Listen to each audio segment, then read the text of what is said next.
What is going on, guys? What is up? So glad to see you guys here at 6 o'clock. What's up, Mike? What's up? How's audio sounding? I think audio's good. Let me know in the chat. Like triple checking everything's good. Got a little bit of different intro, waiting music and stuff. I hope that all sounded good and well. What is going on? How's everyone's day going? I want to know how we're doing there before we talk a lot about pitching. I was coming up with topics of everything going on with Yankees news and Yankees land, but it just seems like it's all about the pitching rotation. It's all about the pitching. So, yeah. If you guys don't know what the catch up is, again, if you are unfamiliar, if you are new to the show, welcome. Episode 3 of the catch up.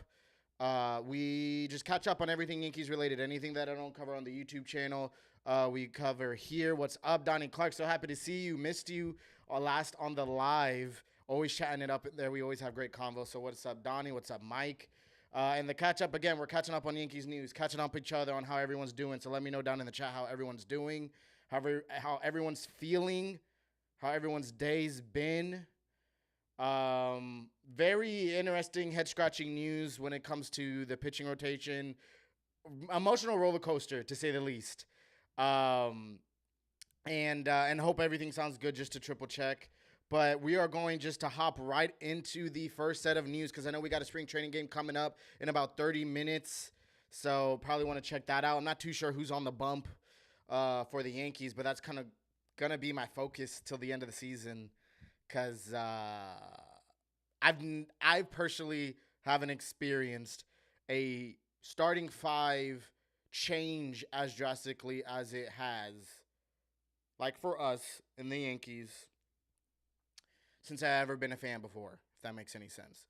From our ace being out to, I'm going to just say right here, I was going to leave this for the end, but if you guys don't know, Nestor Cortez did get the nod for opening day starter, which I'll say how I feel about that for later. But yeah, let's just hop right into the first topic. Gerrit Cole MRI update. If you guys don't know or have been living under the rock, obviously Cole, there's been an injury scare. Thought he was going to get Tommy John. Thankfully, he dodged that Tommy John, and it did come out by Dr. Elatrosh saying that he does not need Tommy John. He will be expected to continue baseball activities in 1 to 2 months, but then also said that we probably won't see him in the rotation for 10 to 12 weeks, which, if you do the math, that's up to 3 months. What's up, Mark? Happy to see you in the live chat. What's up, Mark, Mike, Donnie? What is going on, everyone? Yeah, talking about Gerrit Cole and everything that's been going on with him. This is going to be kind of a starting pitching episode of the catch-up. So, yeah. It hurts. I've already talked about it in my past episode. If you guys haven't seen it, go ahead. After the live stream, I want you to chat up and hang out here. Let me know how you guys are doing. Drop some questions. Also, I want to say drop some questions. At the end of the show, we always do a quick little Q&A. If there's any questions you guys have, I will address those. Or any hot takes, comments, anything like that, I'll address that. So drop them here. You were chatting with Thor before he got traded for C. That's funny. I like that, Donnie. But yeah, so Gerrit Cole, MRI update. And then, yes, we lost out on Cease, which was really going to be the big replacement that I would have liked to have to cover Gerrit Cole's absence, which you can't cover Gerrit Cole's productivity in any starting rotation, because Gerrit Cole is, personally, in my opinion, the best pitcher in baseball, hands down. So it is going to hurt, but again, like I said in the episode, I'm about Gerrit Cole and his MRI. Best case scenario for us is this, really, other than him just not being injured, but that's just not realistic. Do wish Thorpe good luck. I do. Oh man, Thorpe, I'm gonna definitely miss him. The White Sox doesn't look like a fun team to be a part of right now, but I hope Thorpe makes the most out of it.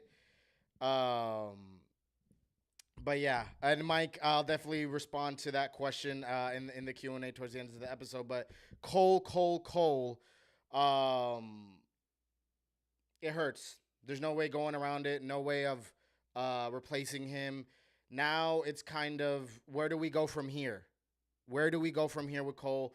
And some people have been saying, some reports have been saying, rumors, I don't even know how certified they are, is Lorenzen and Snell has been on the radar for the Yanks. Now, Snell, from what I know, I don't know the exact source, but I've seen around that he is in favor, weirdly enough, so I don't know how true this is, to be with the Angels.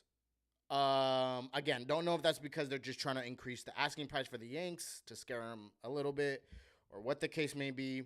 But I'm not as confident as once I was like, I'd say a month ago, in terms of the likelihood of us getting Snell, even with the Cole injury.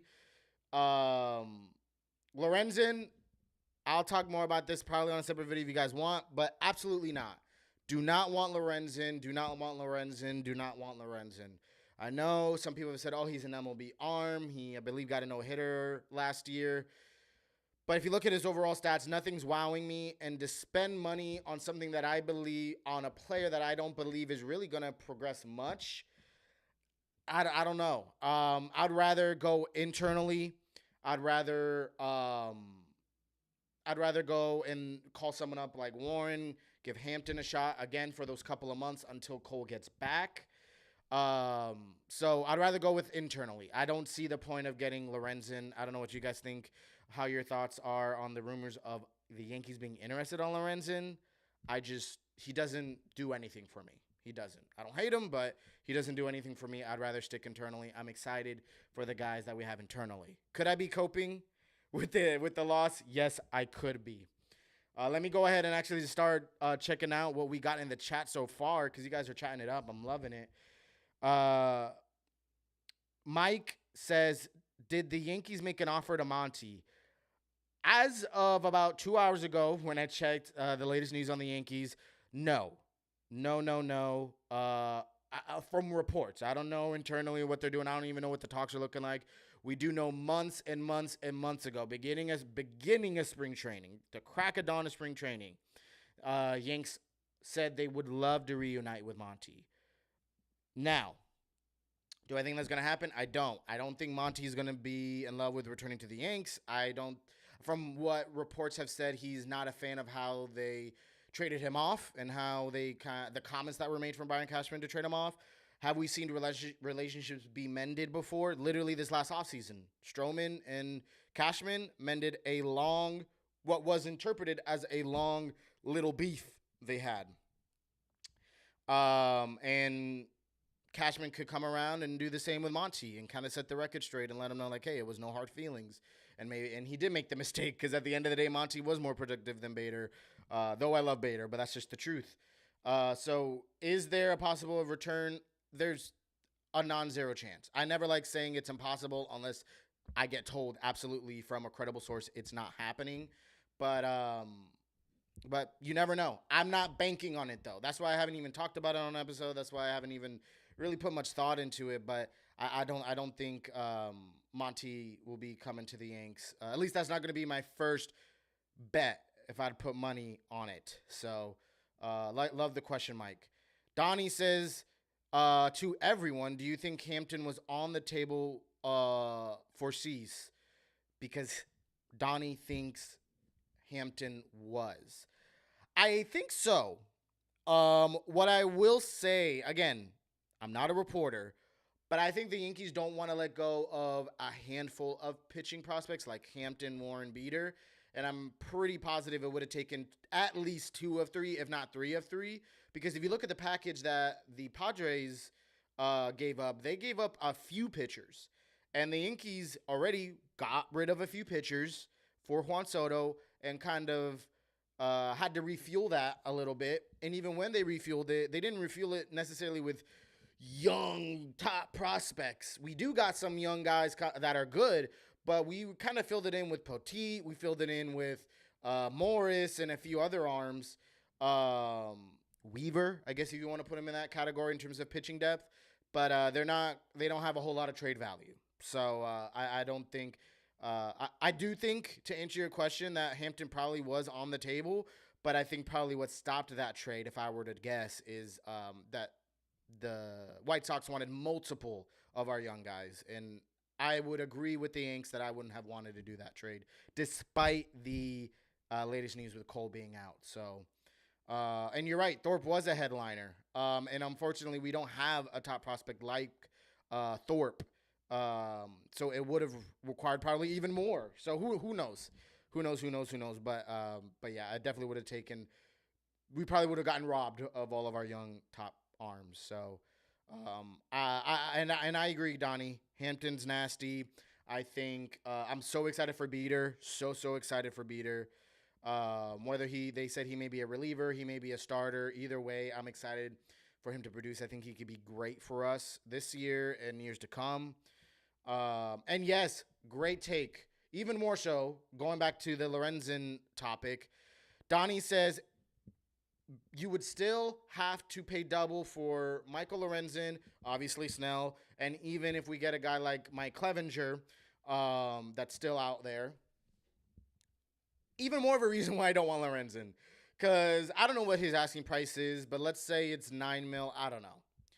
You're gonna have to pay $18 million for a guy that put up a 4-something ERA in one half of the season last year, and then in the later half of the season put up over a 5 ERA.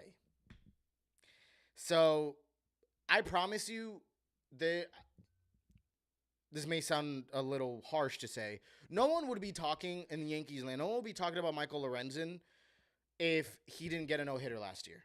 That's just the reality. That's just the reality. The no-hitter obviously increased his price and stuff like that, but Lorenzen does not do anything for me. I'm not a Lorenzen hater, but that's just the truth. And we're talking about Bauer. Yes, I have him in the thumbnail, and I want to talk about him. I'm glad you brought him up, Donnie. Donnie said Bauer rumors. He laughs at them because Cole hates Bauer, and Bauer comes with tons of baggage. Now, I agree with the baggage comment in terms of maybe he actually does come. I'm not too much into the legal aspects of it. I know he's been cleared of some. I heard there's some more. Don't know too much about that in terms of legal issues. But in terms of the baggage, whether it's, I don't want to get philosophical here, but whether it's perspective or literal baggage in terms of what he deals with, whether the fans will hate him and that comes with baggage because of his past or even his present, if he still has cases open and those are still issues. Again, whether it's literal or whether it's more just interpretive from social media, it does come with drama. It does come with baggage. And I was open to Bauer, but I love our clubhouse dynamic. I think that's going to be a slept-on topic, a slept-on thing about this Yankees team that's going to take us far is our clubhouse dynamic. It is so amazing. Makes me so excited. I don't want to get too much into that topic, but the last thing I want, I'm not saying Trevor Bauer's a bad guy, but the last thing I want is an individual, again, nothing to Trevor Bauer, but is an individual that has had a past that he is still currently dealing with. That's the reality. Whether cases are open or not, he's still dealing with his past and clearing up his image. So last thing I want is any bit of that. Any bit of that. So in that case, I agree with Donnie that I'm not crazy over getting Bauer. I don't think it's going to happen. And how would that feel? Whether Cole and Bauer have mended their relationship or not, I feel like this is just a little weird. When Cole gets hurt, who do we replace him with? Someone that he used to have, basically was his arch nemesis for a handful of years. That just seems a little weird. And we know how much the Yankees value Cole. I mean, who wouldn't? But we know how much the Yankees value Cole, and they wouldn't even think of making that decision. So, I agree. I don't think we'll get Bauer. I included him in the thumbnail because at this point we're desperate, and you never know what could happen. And also because I heard Bauer's starting to pitch a little bit more and things like that. So, Um, man, there's so much good stuff. Man, so glad you guys are in the chat chatting it up. But I'm going to jump into the topic, and I'm going to address some of your guys' topics some more. Jumping into the third topic, and I'm going to have the one and the only Nestor Cortez started up for us. See a little bit of his Nestor Cortez highlights. I believe some of this is last year's highlights. Some of it's 2022 because obviously he was hurt a little bit. But man, Nestor. If you guys don't know, again, I'll repeat it from the beginning of the chat. He is getting the opening day start. I love Nestor. Nasty Nestor, so exciting, so fun. He's had his fair share of starts in the spring training that has looked solid. He obviously got roughed up in them denim cleats. Not sure if you saw that. That was kind of funny. But yeah, Nestor's getting the opening day bump. I'm not in love with that. At the end of the day, a start is just a start. But and what's up, Danny? Happy to see you in the chat. But a start is a start. Doesn't matter if it's the first start, last start, second start, third start. At the end of the day, the record is going to be the record. It's not going to matter. It's just an honorary thing. It's not going to be anything. But one thing I do want to mention is whoever starts opening day is an indication of the level of your starting rotation, if that makes sense. Now, I love Nestor. Nestor at his peak, we were considering him a number 2. At one point, we were contemplating having him start the first playoff game of I believe it was 2022 when he broke out. And Cole was good, but he wasn't like Cole like last year. Obviously, that didn't happen. But that's Nestor at his peak. Nestor's coming back from an injury. I don't anticipate Nestor being back at his peak. But if he could be anywhere in between that in terms of just really being healthy, I think if he's healthy, he's going to produce solid for us, but nowhere near, no offense, a number 1 starter. Now, Nestor, if you want to prove me wrong, absolutely do that. Absolutely do that. But it kind of feels weird. And again, I love Nestor, but it feels weird to have him as our opening day starter with a team that we're hoping to make it to the World Series with. Now, again, it's all because of the Cole injury. A little surprised they didn't give it to Rodon. Maybe they really want to light a fire under Rodon's butt and say, hey, listen, you got to earn it. And then Marcus Stroman's probably brand new. And also Stroman probably really wants to start the home opener this series or this season. But yeah, it feels kind of weird to have Nestor starting the opening day. In the state of our rotation, kind of looks like that we're going to have, I guess, Nestor at the 1 spot, Rodon 2, Stroman 3, Schmidt 4, and I'm interested, super excited to see who's going to be in the 5th. Is it Weaver? I know he had a little injury scare. I'm pretty sure he's a little healthy now. We have Hampton. We have Warren. We have Beater. I think it may be Beater. Why not Beater? And yeah, Donnie. That's really what it is. I'm concerned. And I don't want, again, knock on wood, guys, but Rodon still figuring out, not figuring out, sorry. Well, kind of. But I was referring to injuries. He has injury past. Cortez has an injury past. Dude, Stroman has an injury past. I feel the most injury-wise, the most confident I feel about is Stroman. Next will be Cortez. And then Rodon, I guess. But our 1 through 3 starters are all injury-prone.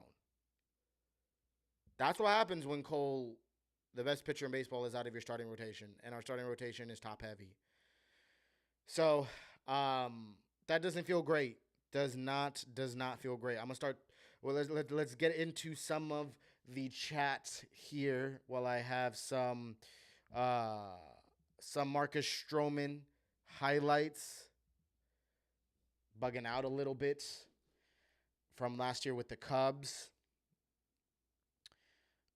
So we have, yes, Pitching wins championships.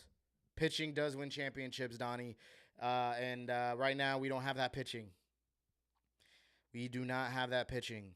And Danny, I'm okay with that. Danny says they will probably play the young guys early. I'm guessing in like the 5th spot of the rotation, and then go after someone at the deadline like Bieber. I'd be open to that. And again, not a report. I don't want to start rumors, but why not go for Bieber now? Why not? Now, the only reason maybe because you want to see what Bieber can produce before you go for him. But if Bieber has an amazing first half, you're going to have to pay much more. First of all, you're going to pay much more at the trade deadline already. Then you're going to have to pay much more again because he ended up producing well. So why not make a move for Bieber now if he's available? So Danny, I agree with you. But I'd maybe even challenge the Yankees. Why not now? Cease is gone. So really all you have is Snell, which no, I tell you, I don't know if it's worth spending that money. If we got him, I'd be okay with it. If we didn't get him, I'd be okay with it. Lorenzen, absolutely no, but why not Bieber? Definitely open to that. And yes, Donnie, still don't trust Nestor, especially to be number one. I love Nestor, just don't necessarily trust him fully yet. I think my benchmark, I've said this with Rodoma, I'm going to say this with every pitcher. I think my benchmark for building my trust is going to be 3 starts. After 3 starts in the regular season, I'll let you guys know how I feel about them. And I'll start coming up with some crazy hot takes about them because I just need to get a feel in a regular season game. So I'll give it 3 starts for them. And Donnie's talking about Luzardo and Bieber are injury prone as well. Donnie says, when was the last time Bieber threw 200 innings? Great point. I feel like 200 innings is honestly hard to do for a lot of pitchers. That I will say, Donnie. Nowadays, that's just how pitching's kind of developing over the years. I'd maybe bring that benchmark maybe down to 180, maybe even 170. But even if that is the case, I think your point may still be valid. It's been a while maybe since Bieber has thrown 170 or 180 innings. But I don't think a lot of pitchers have thrown over 200. I think we can maybe count in 1 to 2 hands how many pitchers did. I could be wrong. I probably could be wrong, but I know that's a pretty high accolade nowadays, unfortunately, because pitchers are throwing harder, putting themselves more at risk, therefore throwing less innings. So Donnie is calling on Brian Cashman to say sign Snell and Monty. Pitch clock hurting pitchers. That's a great point. Donnie, I think it's a lot. Let's talk about just pitching in general, the state of pitching in general, I guess. I love this. The pitch clock is hurting pitchers. I feel like analytics are hurting pitchers. It's all about velo now. It's all about spin rate, and you're putting your arms in weird scenarios, in weird motions, and it's putting wear and tear on the pitchers. So I feel like it's not just the pitch clock. I 100% agree that's part of the recipe. But I feel like also part of the recipe is also the analytics and the expectations of pitchers nowadays. So I agree. That's a great point. And then says Yankees should have traded for Cease and Moncada. Or sorry, not Cease. Sorry, yeah, Cease and Moncada. Okay, from the White Sox. Not crazy over Moncada. I'm honestly content with our lineup. I know some of you guys have your concerns. Obviously, that would come with a bigger trade, Donnie, to get someone like Moncada as well. But at this point, I'm just content with getting more pitching. Solid, reliable pitching. Excuse me. Man, yes, I heard the news. Devin Williams out for 3 months. Imagine, I thought about that. Everyone was calling to get Devin Williams. And listen, I agree with you. Devin Williams is arguably the best reliever in baseball. Hands down. There's a reason why the Brewers let him go and traded him to the Padres. But imagine if we traded for Devin Williams, it would have required a big package for him to be out for 3 months. That's rough. So I'm glad we didn't make that move. Donnie says pitch clock hurt Cole, I'm sure. That's an interesting take. I'd say that could be the case. I know Cole has came out and said years ago he is aging. and maybe that did play a factor into him taking breaks in between pitches. But one thing I will say is a few years ago, was it just last year when the pitch clock started? I think it was. Sorry, not a few years ago. Last year, when Cole was talking about the pitch clock, he eventually said, I know he initially didn't like it, but I think article came out of him saying that he's actually kind of warmed up to it because it avoids him from overthinking. But in terms of the wear and tear on his arm, Donnie, I can see how the pitch clock could probably have played a factor. But in terms of his mental game, we saw how much that has benefited him, therefore leading to a Cy Young, but then therefore leading next season into an injury. So, but guys, we're going to wrap it here. So glad to see you, Donnie, hop in. Shout out to Donnie. Shout out to Danny. Shout out to Mike. Love chatting it up with you guys. Just double checking to see if I missed out on any questions. I maybe have, but you guys were chatting it up, so that was super, super fun. Man, Donnie a while back gave his trade package what he would have given for Cease, which was Hampton, Arias, Augustine, Ramirez, and Ben Rice. That's a big haul. I think I would have done it, though. I think I would have done it. Don't know if that would have done it, though. But either way, thank you guys. Good show. Appreciate it. Have a good night. If you guys are still in the chat, let me know if you're going to watch the spring training game tonight. I'll be tuning in. I don't know. I've been interested in making a Discord, making a group chat. And we be chatting it up during the regular season games. That's always fun to do. But have a great night, guys. Great episode. Fun as always. Until next time, 6 p.m. Eastern time, every Friday. See you guys there. Have a great night.